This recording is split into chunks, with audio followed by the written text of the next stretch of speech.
जय श्री राम। जय बजरंग बली। अयोध्या से दूर एक शांत वन में एक आश्रम था। वहाँ स्वामी रामदास नाम के एक महान संत रहते थे। वे विद्वान होने के साथ साथ अत्यंत विनम्र भी थे। उनके आश्रम में अनेक शिष्य शिक्षा प्राप्त करते थे। वे सभी वेद, शास्त्र, भक्ति और सेवा का अभ्यास करते थे। स्वामी रामदास हमेशा कहा करते थे, गुरु केवल ज्ञान नहीं देता, वह शिष्य को भगवान तक पहुँचने का मार्ग भी दिखाता है। उनके सभी शिष्य उनका बहुत सम्मान करते थे, लेकिन उनमें से एक शिष्य मोहन विशेष रूप से गुरु भक्त था। मोहन प्रतिदिन सबसे पहले उठता, वह आश्रम की सफाई करता, गौशाला की सेवा करता और फिर गुरुजी के लिए जल लेकर आता। कई शिष्य उससे कहते, तुम दिन भर सेवा ही करते रहते हो, पढ़ाई कब करोगे? मोहन मुस्कुराकर उत्तर देता, गुरु सेवा ही मेरी सबसे बड़ी शिक्षा है।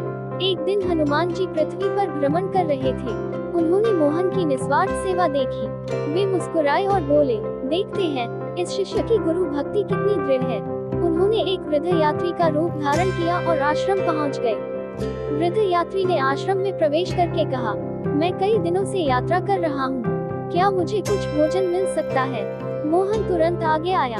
उसने यात्री को सम्मान पूर्वक बैठाया और भोजन परोस दिया। यात्री प्रसन्न हुए, लेकिन उनकी परीक्षा अभी समाप्त नहीं हुई था। भोजन के बाद यात्री ने कहा, बेटा, मैं बहुत बीमार हूँ, क्या तुम आज रात मेरी सेवा कर सकते हो? उस दिन आश्रम में एक महत्वपूर्ण धार्मिक सभा होने वाली थी। सभी शिष्य वहाँ जाने की तैयारी कर रहे थे। मोहन कुछ क्षण के लिए सोच में पड़ गया। फिर उसने कहा, यदि कोई अतिथि कष्ट में है, तो उसकी सेवा करना ही मेरा धर्म है। वह सभा में जाने के बजाय पूरी रात यात्री की सेवा करता रहा। अगली सुबह कुछ शिष्य बोले, तुमने गुरुजी का प्रवचन छोड़ दिया, ये तो गलत हुआ। मोहन ने विनम्रता से उत्तर दिया, गुरुजी ने ही हमें सेवा का पाठ पढ़ाया है।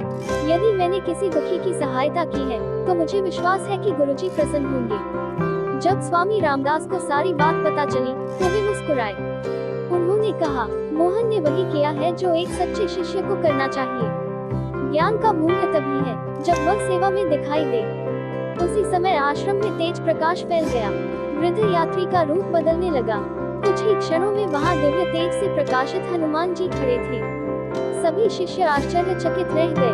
वे भूमि पर दंडवत लेट गए। हनुमान जी ने कहा, मोहन, तुम्हारी गुरु भक्ति और सेवा भाव ने मुझे प्रसन्न कर दिया। फिर उन्होंने सभी शिष्यों की ओर देखकर कहा, जो अपने गुरु की शिक्षा को जीवन में उतारता है, वही सच्चा शिष्य है। केवल शास्त्र पढ़ लेना पर्याप्त नहीं है। उन्होंने आगे कहा, मैंने भी सूर्यदेव को गुरु मानकर ज्ञान प्राप्त किया था। गुरु के बिना ज्ञान का प्रकाश नहीं मिलता। हनुमान जी ने मोहन के सिर पर हाथ रखा और कहा, तुम्हारे जीवन में सदैव ज्ञान, विनम्रता और भक्ति बनी रहेगी। फिर उन्होंने स्वामी रामदास को प्रणाम किया। संत ने कहा, हे पवन पुत्र, आज आपने हमारे आश्रम को धन्य कर दिया। हनुमान जी मुस्कुराए और श्री राम का नाम लेकर आकाश में विलीन हो गए। समय बीतता गया। मोहन बड़ा होकर एक महान संत बना। वह जहाँ भी जाता, लोगों को यही शिक्षा देता, गुरु का सम्मान करो, सेवा को अपनाओ और भगवान का नाम कभी मत छोड़ो। उसके उपदेशों से अनेक लोगों का जीवन बदल गया। गुरु जीवन का मार्गदर्शक होता है। सेवा ही सच्चे ज्ञान की पहचान है। गुरु भक्ति और भगवान भक्ति एक दूसरे से जुड़ी हुई हैं। हनुमान जी सदैव विनम्र और सेवा भावी भक्तों पर कृपा करते हैं। सभी भक्त एक स्वर में गाने लगे, श्री राम जय राम जय जय राम। जय बजरंग बली। एक पवित्र नगर में नारायण दास नाम का एक भक्त रहता था। वह अत्यंत साधारण व्यक्ति था, लेकिन उसकी भक्ति असाधारण थी। वह प्रतिदिन प्रातःकाल उठकर श्री राम का नाम जपता, हनुमान चालीसा का पाठ करता और फिर अपने कार्य पर जाता। नगर के लोग कहते थे, यदि सच्ची भक्ति का कोई उदाहरण देखना हो तो नारायण दास को देखो। लेकिन भगवान अपने प्रिय भक्तों की परीक्षा भी लेते हैं, ताकि उनका विश्वास और अधिक उज्जवल हो सके। एक वर्ष नगर में व्यापार मंदा पड़ गया। नारायण दास का छोटा सा व्यवसाय बंद हो गया। घर की आय रुक गई। कुछ ही दिनों बाद वह बीमार भी पड़ गया। लोगों ने कहा, इतनी भक्ति करने के बाद भी तुम्हारे साथ इतना दुख क्यों हो रहा है? नारायण दास मुस्कुराकर कहता, भगवान जो करते हैं, मेरे कल्याण के लिए करते हैं। धीरे धीरे घर की बची हुई पूंजी भी समाप्त हो गई। परिवार के लोग चिंतित रहने लगे। एक दिन उसकी पत्नी ने आंसू भरी आंखों से कहा, क्या भगवान हमारी प्रार्थना नहीं सुन रहे? नारायण दास ने शांत स्वर में उत्तर दिया, वे सब सुन रहे हैं। शायद ये हमारी श्रद्धा की परीक्षा है। कुछ पुराने मित्र उसके पास आए। उन्होंने कहा, अब भी समय है, भक्ति छोड़ो और केवल धन कमाने की चिंता करो। भगवान के भरोसे रहने से कुछ नहीं होगा। नारायण दास ने दृढ़ स्वर में कहा, धन फिर से आ सकता है, लेकिन भगवान पर से विश्वास चला जाए तो सब कुछ खो जाता है। एक दिन काम की तलाश में वह दूसरे नगर जा रहा था। रास्ता एक घने जंगल से होकर गुजरता था। अचानक भयंकर तूफान आ गया, पेड़ गिरने लगे, रास्ता पूरी तरह बंद हो गया। वह एक पुराने मंदिर में जाकर बैठ गया। वहीं उसने आंखें बंद करके प्रार्थना की, हे श्री राम, हे पवन पुत्र, यदि यह मेरी परीक्षा है तो मुझे धैर्य दीजिए। उसी समय एक वृद्ध साधु मंदिर में आए। उन्होंने पूछा, बेटा, तुम इतने दुखी क्यों हो? नारायण दास ने अपने सभी संकटों की कथा सुना दी। साधु ने कहा, यदि भगवान तुम्हें सब कुछ दे दे तो क्या तुम उनकी भक्ति करोगे? नारायण दास बोला, हाँ। साधु ने फिर पूछा, और यदि वे सब कुछ छीन ले तब भी? नारायण दास की आंखों में आंसू आ गए। उसने हाथ जोड़कर कहा, तब भी, क्योंकि मैं भगवान से उनके उपहारों के लिए नहीं बल्कि उनसे प्रेम करता हूँ। साधु मुस्कुराए। मंदिर के भीतर एक अद्भुत प्रकाश फैल गया। घंटियां अपने आप बजने लगी। चारों ओर दिव्य सुगंध फैल गई। साधु का रूप बदलने लगा। कुछ ही क्षणों में वहां स्वयं पवन पुत्र हनुमान प्रकट हो गए। नारायण दास भाव विभोर होकर उनके चरणों में गिर पड़ा। हनुमान जी ने उसे उठाया और कहा, वत्स, यही सच्ची भक्ति है। जो सुख में भी भगवान को याद रखे और दुख में भी विश्वास न छोड़े, वही सच्चा भक्त कहलाता है। उन्होंने आगे कहा, तुमने परीक्षा उत्तीर्ण कर ली है। तुम्हारा विश्वास तुम्हारी सबसे बड़ी शक्ति है। हनुमान जी के आशीर्वाद के बाद परिस्थितियां धीरे धीरे बदलने लगी। उसे एक नया कार्य मिला। उसका स्वास्थ्य भी सुधर गया। घर में फिर से सुख और समृद्धि लौट आई। लेकिन सबसे बड़ी बात यह थी कि अब उसका विश्वास पहले से कहीं अधिक मजबूत हो चुका था। उसी समय अयोध्या में श्री राम ने हनुमान जी से कहा, हनुमान, नारायण दास ने वास्तव में भक्ति का सर्वोच्च उदाहरण प्रस्तुत किया है। हनुमान जी ने विनम्रता से उत्तर दिया, प्रभु, ऐसे भक्त ही संसार में आपके प्रेम का प्रकाश फैलाते हैं। श्री राम मुस्कुराए। वर्षों बाद नारायण दास स्वयं लोगों को यही शिक्षा देने लगा।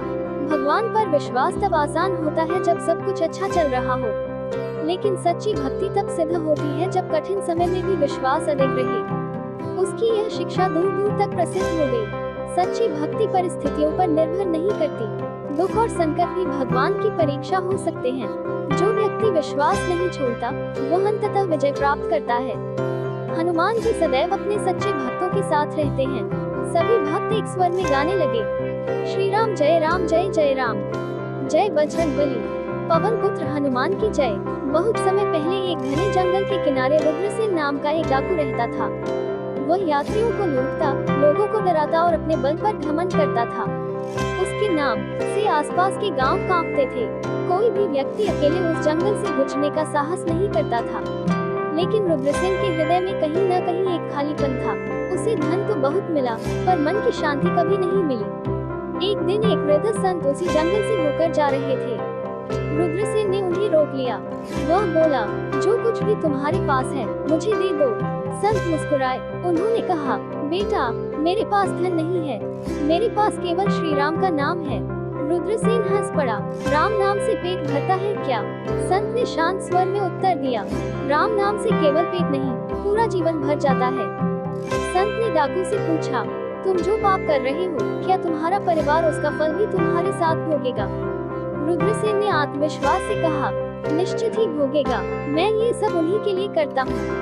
संत बोले, जाकर उनसे पूछ लो। रुद्रसेन घर पहुँचा। उसने अपनी पत्नी, बच्चों और रिश्तेदारों से पूछा, क्या तुम मेरे पापों का फल मेरे साथ बांटोगे? सभी ने एक ही उत्तर दिया, नहीं, हम केवल तुम्हारे द्वारा लाए गए धन का उपयोग करते हैं, पाप का फल तुम्हें ही भोगना होगा। ये सुनकर रुद्रसेन का हृदय कांप उठा। उसे पहली बार अपनी भूल का एहसास हुआ। वह तुरंत जंगल में वापस गया और संत के चरणों में गिर पड़ा। रोते हुए बोला, महाराज, मुझे बचाइए, मैं अपने पापों से मुक्ति कैसे पाऊं? संत ने कहा, श्री राम का नाम जपो, वही तुम्हें अंधकार से प्रकाश की ओर ले जाएगा। रुद्रसेन का मन इतना अशांत था कि वह राम नाम भी ठीक से नहीं बोल पा रहा था। संत ने कहा, कोई बात नहीं, जितना हो सके उतना प्रयास करो। धीरे धीरे उसने राम नाम का जप शुरू किया।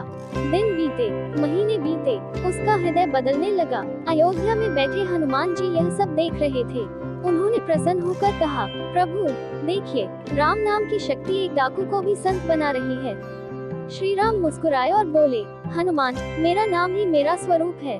जो सच्चे मन से इसे अपनाता है, उसका जीवन बदल जाता। एक रात रुद्रसेन जंगल में बैठकर राम नाम का जप कर रहा था। तभी कुछ डाकुओं का एक दल वहां आया। उन्होंने कहा, चलो फिर से हमारे साथ लूटपाट करो। रुद्रसेन ने दृढ़ता से उत्तर दिया, अब मेरा जीवन बदल चुका है, मैं कभी अधर्म के मार्ग पर नहीं लौटूंगा। डाकुओं ने उसका उपहास किया और चले गए, लेकिन वह अपने संकल्प पर अडिग रहा। उस रात अचानक जंगल में तेज प्रकाश फैला। चारों ओर जय श्री राम का दिव्य स्वर गूंज उठा। रुद्रसेन ने आंखें खोली। उसके सामने गदा धारण किए तेजस्वी स्वरूप में हनुमान जी खड़े थे। वह भाव विभोर होकर उनके चरणों में गिर पड़ा। हनुमान जी बोले, वत्स, राम नाम से बड़ा कोई मंत्र नहीं है। तुमने अपने जीवन को बदलकर यह सिद्ध कर दिया है। उन्होंने आगे कहा, जो व्यक्ति सच्चे मन से राम नाम का जप करता है, उसके भीतर का अंधकार स्वयं नष्ट हो जाता है। फिर उन्होंने अपना हाथ उसके सिर पर रखा। रुद्रसेन के हृदय में अद्भुत शांति और आनंद भर गया। कुछ वर्षों बाद वही रुद्रसेन एक संत के रूप में प्रसिद्ध हो गया। वह गांव-गांव जाकर लोगों को राम नाम की महिमा सुनाता। उसका एक ही संदेश था, यदि एक डाकू बदल सकता है, तो संसार का कोई भी व्यक्ति बदल सकता है। राम नाम सबका कल्याण कर सकता है। हजारों लोग उसकी बात सुनकर भक्ति के मार्ग पर चलने लगे। श्री राम का नाम सबसे बड़ा मंत्र है। कोई भी व्यक्ति कितना ही भटका हुआ क्यों न हो, वह बदल सकता है। सच्चा पश्चाताप जीवन को नई दिशा देता है। हनुमान जी राम नाम का जप करने वालों पर विशेष कृपा करते हैं। सभी भक्त एक स्वर में गाने लगे, श्री राम जय जय राम, जय हनुमान ज्ञान गुण सागर, पवन सुत हनुमान की जय। अयोध्या से दूर एक विशाल नगर था, जिसका नाम सुखपुर था। यह नगर अपने व्यापार, सुंदर मंदिरों और खुशहाल लोगों के लिए प्रसिद्ध था। लेकिन एक समय ऐसा आया जब पूरे नगर पर एक बड़ी विपत्ति आ गई। लोग अचानक बीमार पड़ने लगे। घरों में चिंता का वातावरण छा गया। बाजार सूने पड़ गए।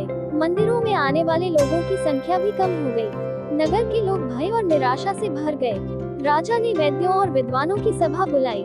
सभी ने अपनी अपनी सलाह दी। नगर की सेवा के लिए अनेक लोग आगे आए, लेकिन भय इतना अधिक था कि लोगों का मन टूटने लगा। तभी नगर के एक वृद्ध संत ने कहा, डर से संकट छोटा नहीं होता, हमें साहस, सेवा और भगवान के स्मरण को साथ लेकर चलना होगा। संत के कहने पर नगर के युवाओं ने एक सेवा दल बनाया। वे बीमार लोगों की सहायता करने लगे, भोजन पहुंचाने लगे, अकेले पड़े बुजुर्गों की देखभाल करने लगे। संत प्रतिदिन मंदिर में बैठकर श्री राम नाम का जप करते और लोगों का उत्साह बढ़ाते। वे कहते, जहाँ करुणा होती है, वहाँ भगवान की कृपा अवश्य आती है। नगर वासियों की प्रार्थना और सेवा भाव देखकर हनुमान जी प्रसन्न हुए। उन्होंने एक साधारण वैद्य का रूप धारण किया और सुखपुर पहुंच गए। वे घर घर जाकर लोगों का हाल पूछने लगे। जहां आवश्यकता होती, वहां सहायता करते, लोगों को साहस देते। एक दिन हनुमान जी एक छोटे बालक से मिले। बालक बहुत उदास था। उसने कहा, बाबा, क्या हमारे नगर में फिर से खुशियाँ लौटेंगी? वैद्य रूप में हनुमान जी मुस्कुराए और बोले, जब तक लोगों के मन में आशा है, तब तक खुशियाँ लौटने का मार्ग खुला रहता है। बालक के चेहरे पर मुस्कान लौट आई। धीरे धीरे पूरे नगर में एक नई भावना जागी। लोग एक दूसरे की सहायता करने लगे। हर शाम मंदिरों में श्री राम नाम का संकीर्तन होने लगा। नगरवासी मिलकर प्रार्थना करते, हे श्री राम, हमें धैर्य, साहस और सेवा का बल दीजिए। एक रात मंदिर में भजन चल रहा था। अचानक वहाँ एक अद्भुत प्रकाश फैला। मंदिर की घंटियाँ अपने आप बजने लगी। संत ने समझ लिया कि यह कोई साधारण घटना नहीं है। उन्होंने सभी लोगों से कहा, अपने मन से भय निकाल दो, संकट का अंत निकट है। कुछ क्षण बाद वैद्य का रूप समाप्त हुआ। वहाँ स्वयं पवन पुत्र हनुमान अपने दिव्य स्वरूप में प्रकट हुए। स्वर्ण मुकुट, हाथ में गदा और चेहरे पर करुणा से भरी मुस्कान। पूरा मंदिर जय बजरंगबली के जयघोष से गूंज उठा। हनुमान जी बोले, वत्सों, संकट के समय केवल अपने बारे में सोचने वाला व्यक्ति कमजोर पड़ जाता है, लेकिन जो दूसरों की सहायता करता है, उसे भीतर से नई शक्ति मिलती है। उन्होंने आगे कहा, तुम लोगों ने भय के बीच भी सेवा का मार्ग नहीं छोड़ा। यही तुम्हारी सबसे बड़ी विजय है। समय बीतता गया। नगर में फिर से सामान्य जीवन लौटने लगा। बाजार खुलने लगे, मंदिरों में भजन गूंजने लगे। लोग पहले से अधिक एकजुट हो गए। अब वे केवल अपने सुख के बारे में नहीं सोचते थे, बल्कि पूरे समाज की भलाई के लिए कार्य करते थे। हनुमान जी अयोध्या लौटे। श्री राम ने मुस्कुराकर पूछा, हनुमान, सुखपुर के लोग अब कैसे हैं? हनुमान जी ने उत्तर दिया, प्रभु, अब वहाँ भय नहीं, सेवा और विश्वास का प्रकाश है। श्री राम प्रसन्न हुए और बोले, यही सच्ची विजय है। जब लोग एक दूसरे का सहारा बन जाते हैं, तब सबसे बड़ा संकट भी छोटा पड़ जाता है। संकट के समय साहस और धैर्य बनाए रखना चाहिए। दूसरों की सहायता करना सबसे बड़ी सेवा है। भक्ति और करुणा मन को शक्ति देती है। हनुमान जी सदैव उन लोगों पर कृपा करते हैं जो निस्वार्थ भाव से सेवा करते हैं। सभी भक्त एक स्वर में गाने लगे, श्री राम जय राम जय जय राम, जय बजरंगबली, पवन पुत्र हनुमान की जय। अयोध्या से बहुत दूर एक छोटे से गांव में रामशरण नाम के एक वृद्ध भक्त रहते थे। उनकी आयु लगभग 80 वर्ष थी। उनका पूरा जीवन श्री राम और हनुमान जी की भक्ति में बीता था। हर सुबह सूर्योदय से पहले उठना, स्नान करना, हनुमान चालीसा का पाठ करना और फिर गांव के मंदिर में दीपक जलाना उनकी दिनचर्या थी। गांव के बच्चे उन्हें दादाजी कहकर बुलाते थे। वे बच्चों को श्री राम और हनुमान जी की कथाएं सुनाया करते थे। समय के साथ उनका शरीर कमजोर होने लगा, चलने में कठिनाई होने लगी, लेकिन उनकी भक्ति पहले जैसी ही अटूट थी। एक दिन उन्होंने मंदिर में बैठकर प्रार्थना की, हे प्रभु, मैंने जीवन भर आपका नाम लिया है, अब मेरी केवल एक इच्छा है, अपने अंतिम समय में आपके दर्शन हो जाएं। उनकी आंखों से प्रेम और भक्ति के आंसू बहने लगे। रामशरण जी का सम्मान पूरे गांव में था। जब लोगों को उनकी इच्छा का पता चला, तो सभी ने मिलकर मंदिर में अखंड राम नाम संकीर्तन शुरू कर दिया। दिन रात भजन गूंजने लगे, श्री राम जय जय राम। पूरा गांव भक्ति के रंग में डूब गया। एक शाम एक वृद्ध यात्री गांव में आया। उसके चेहरे पर अद्भुत तेज था। वह सीधे रामशरण जी की झोपड़ी के सामने पहुंचा। उसने कहा, क्या मुझे आज रात यहाँ ठहरने की अनुमति मिलेगी? रामशरण जी मुस्कुराए, अतिथि तो भगवान का रूप होता है, आइए, आपका स्वागत है। रात को दोनों के बीच लंबी बातचीत हुई। यात्री ने पूछा, बाबा, आपने जीवन भर क्या कमाया?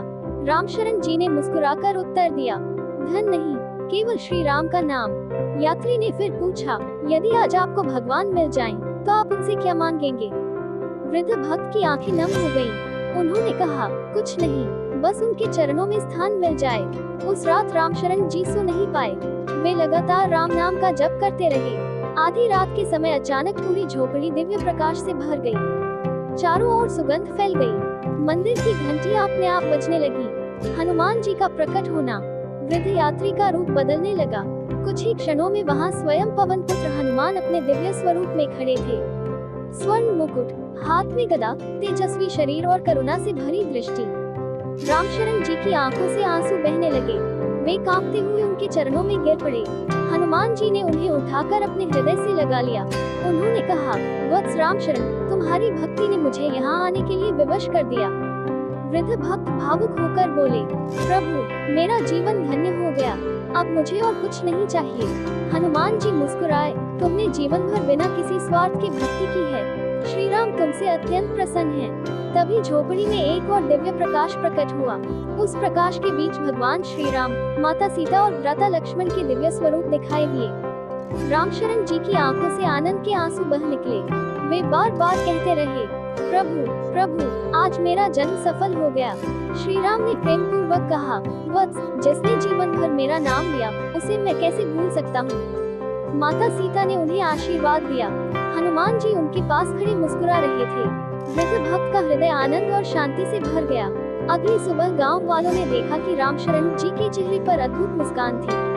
उनके कमरे में दिव्य सुगंध फैली हुई थी। लोगों को समझ में आ गया कि उनकी अंतिम इच्छा पूर्ण हो चुकी है। उस दिन पूरे गांव में भजन और कीर्तन हुआ। सभी ने उनके जीवन से प्रेरणा ली। हनुमान जी ने श्री राम से कहा, प्रभु, आपके एक और प्रिय भक्त को आज आपकी कृपा प्राप्त हुई। श्री राम मुस्कुराए और बोले, जो प्रेम से मेरा स्मरण करता है, वह कभी मुझसे दूर नहीं होता। सच्ची भक्ति कभी व्यर्थ नहीं जाती। भगवान अपने भक्तों को कभी नहीं भूलते। जीवन भर का प्रेम और विश्वास अंततः भगवान तक पहुंचा देता है। हनुमान जी भक्त और भगवान के बीच प्रेम का सेतु हैं। सभी भक्त एक स्वर में गाने लगे, श्री राम जय जय राम, जय बजरंगबली।